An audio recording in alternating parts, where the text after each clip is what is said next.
अक्सर बहुत सारे लोग ट्रिक और टिप्स बताते हैं।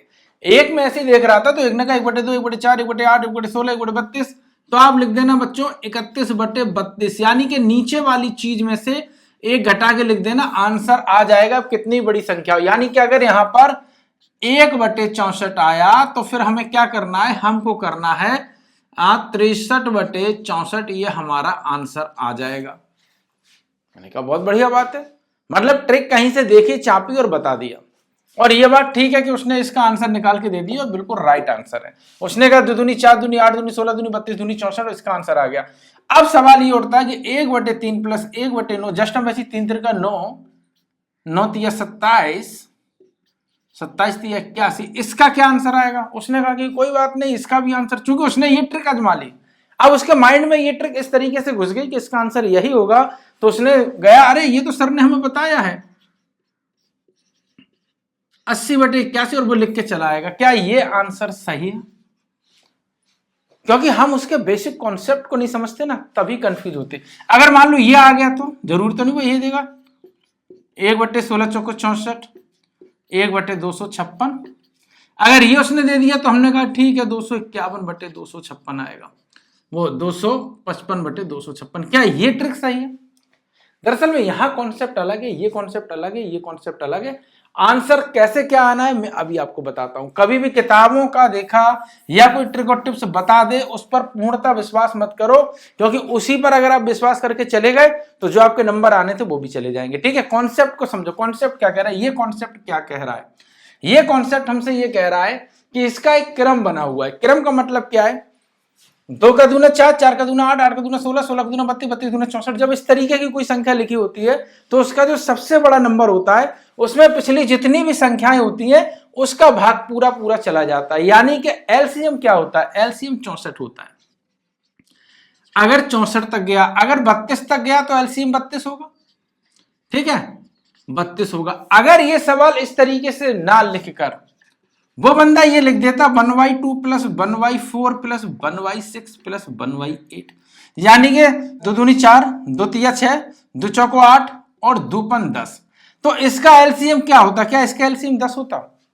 इसका एलसीएम 10 बिल्कुल नहीं होता। क्यों? क्योंकि 10 में 4 का पहाड़ा नहीं जाएगा, 6 का नहीं जाएगा, 8 का नहीं जाएगा, सिर्फ 2 का जाएगा। तो इसका एलसीएम यानी कि 10 से रिलेटेड ही कोई संख्या होगी लेकिन बड़ा नंबर होगा।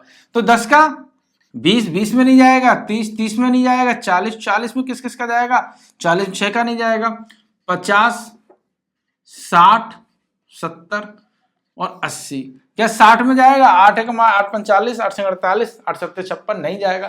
तो 80 एक ऐसा नंबर मिला, इसका एलसीएम कितना हुआ 80, और इसका एलसीएम 64 हो रहा है। तो ये क्लियर है कि एलसीएम यही रहेगा। तो इसका भी एलसीएम चूंकि उसी मल्टीपल में चल रहा है, मल्टीपल में चल रहा है, तो 81 होगा, इसका 256 होगा। तो नीचे की चीज हमें समझ में आ गई कि अगर इस क्रम में आए तो वही चीज लिखी जाएगी, लेकिन ऊपर की चीज में अंतर आ जाएगा।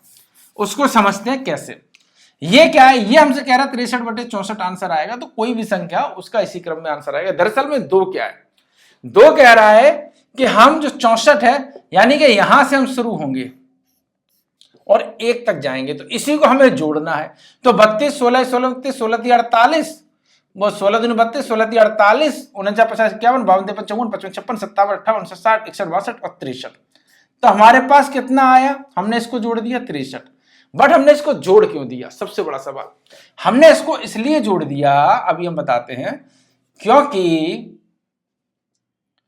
हमें इसमें भाग देना था। कैसे? देखो, ये हमारा एलसीएम 64/2, ठीक है। इसका एलसीएम कितना है, प्लस 1/4 लिखा हुआ है, तो क्या लिखा हुआ है इसका एलसीएम? देखो एलसीएम पूरा 64 होगा, 64 में सबका भाग जाना चाहिए, नीचे 64 होगा। अब यहां पर कितना आया, 64 के ही तो भाग देना बटे 4, यही तो हम लोग करते हैं ना। 64/8, 64/16, 64/32 और 64/1, यही हम करते हैं। अच्छा, ये जोड़ क्या है, ये हमें लिखना है यहाँ पर, ठीक है, जोड़ना वही है, ठीक है। संख्या ये बटे में नहीं, मतलब इसका हम भाग दे रहे हैं, ठीक है। तो जब इसका भाग देंगे तो इसका भाग 32 आएगा। जब हम इसका भाग देंगे तो 4 एकम 4 और 4 6 24 32, यानी कि जस्ट हम उल्टा चले 32 16, ठीक है। तो 64 एकम 64 कितना हुआ, 16 का भाग दिया, 32 का भाग दिया, यहाँ 64 का भाग दिया, तो 64 एकम 64, यानी कि हम 1 तक जाते हैं। ये क्रम हमें समझ में आ रहा है, यही क्रम सब में लगेगा। ये बात समझ में आया? यानी कि जो बड़ा संख्या उसमें इसका भाग, इसका भाग, इसका भाग, इसका भाग और इसका भाग और इसका भाग देख के वो संख्या लिख दी जाती है। यही एलसीएम का मतलब होता है। तो यहां पर जब हम सारी चीजें काटते हैं तो 32 दूनी 64, 16 चौको 64, 8 8 64, 4 एकम 4, 4 छंग और 32। वही हम क्रम लिख रहे हैं, 32 16 8 4 2। अब इसी क्रम को हर जगह इधर भी अप्लाई कर दें, 37 36 9 3 और 1। यहां पर भी अप्लाई कर दें, 64 16 4 और 1।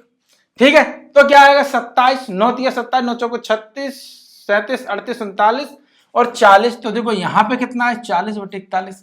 अब यहां पर 80/81 क्यों नहीं आया? क्योंकि हमें क्रम जस्ट उल्टा करना था।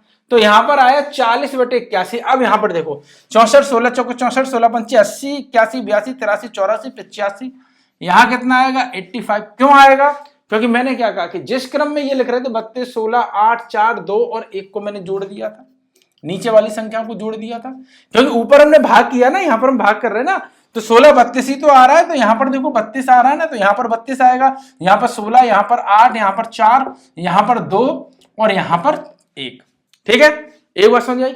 अब ये बात समझने की कोशिश करो कि कभी भी इस तरीके से कोई सवाल आता है तो हमें नीचे की संख्याओं को इसीलिए जोड़ा जाता है क्योंकि हमें उसी का भाग देना है। ठीक है, क्योंकि 2 का भाग 64 में देंगे तो 32 आएगा। ठीक है, क्योंकि 32 ही हमारी एलसीएम है। ठीक है, अब यहां पर 1/5 प्लस इसका निकाल के दिखाएं, 1/25 प्लस 1/125 प्लस 1/625। ठीक है, इसका आंसर कितना होगा? 1/6 प्लस 1/36 प्लस 1/216। 36 6 असल में 1 6 18 19 21।